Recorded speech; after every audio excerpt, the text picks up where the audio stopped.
Today for Women's History Month, I wanted to focus on an icon who is a symbol for resistance against injustice, who is a symbol of female strength, and who defied the patriarchy even when the odds were not in her favor. This formidable leader had her land stolen. She was brutalized, as were her daughters, and the empire thought that that would break her. Instead, she raised an army to watch the empire bleed. This is the story of Boudicca, a warrior queen who turned vengeance into a revolution.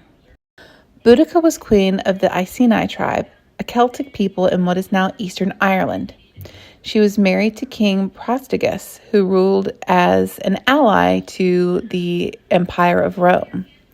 When he died in about the year 60 AD, he left his kingdom to their daughters. For their tribal customs, this was 100% a strategic move, and Boudicca would act as queen regent until the girls were old enough to lead. And this was normal and natural in their way of doing things. Many of the Celtic tribes of Britain had a long history of female rulers, spiritual leaders, even warriors. But Rome was a patriarchy. And in that patriarchy, they did not respect women. They do not like strong women. And so when he died, they decided to take advantage of that and to seize his land.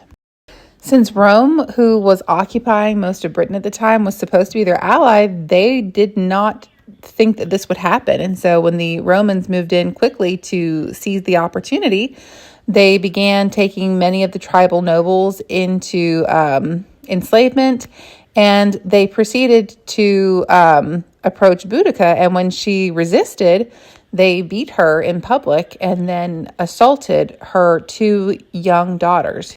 They thought that this public abuse would be enough to stop her. But what it did is it lit a fire in Boudicca, and she decided that it was time for war.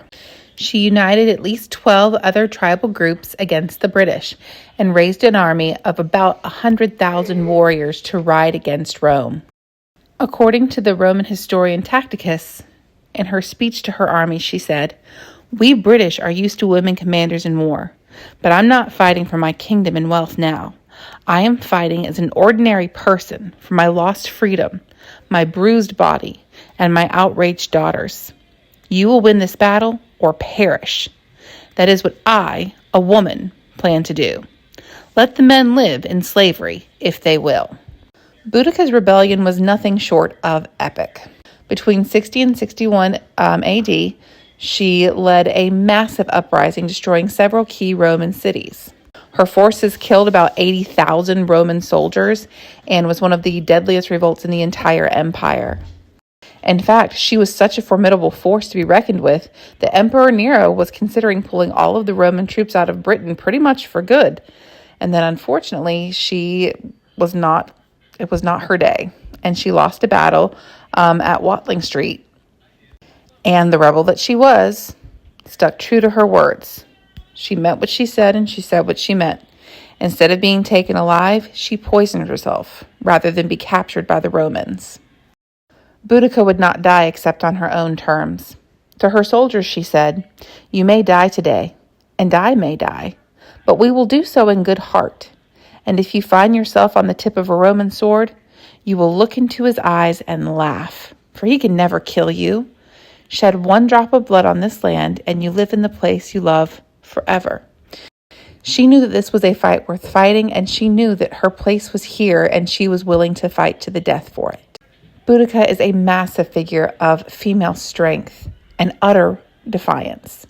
She refused to be silenced by oppression or victimized by violence. Instead, she was a warrior queen who made the mightiest empire on earth tremble.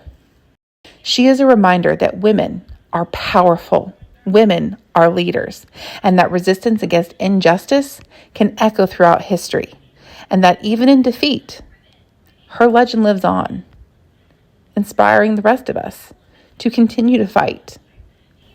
No matter what the outcome, standing up in the face of oppression is worth it.